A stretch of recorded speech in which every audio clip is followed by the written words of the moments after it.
জীবনটা নষ্ট হয় তাহলে হয়তো বা সারা জীবন আপনি ভালোভাবে পায়ের উপর পা তুলে হ্যাঁ বলতে গেলে ওরকম পায়ের উপর পা তুলে জীবনটা কাটাতে পারবেন।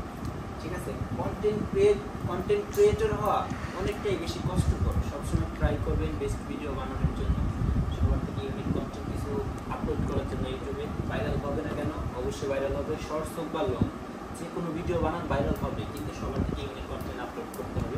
সময় দেবেন, সময়, টাইম ম্যাটার। আপনি ধৈর্য ধরবেন, ধৈর্য আপনার ভিতর ধৈর্য রাখতে হবে। ভাই হাউস হলে আপনি রেগুলার কাজ করেন, 10,000 টাকা বেতন পান, আপনি রেগুলার যান না তো যান ভাই, আপনি রেগুলার যান না।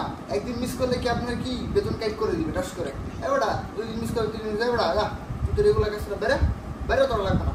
ইউটিউবটা এরকম, আপনি যখন রেগুলার মেনটেন করে কাজ করবেন, ইউটিউব নিজে দেখবে আপনি রেগুলার কাজ করতেছেন, তখন ইউটিউব আপনার ভিডিও এমনি একটা ছেড়ে দিবে, ঠিক আছে, এমনি ভাইরাল করে দিতে পারে, ফলোতে পাঠাই দিবে, তখন দেখবেন সবাই খালি ভিডিও দেখছে, তখন দেখবেন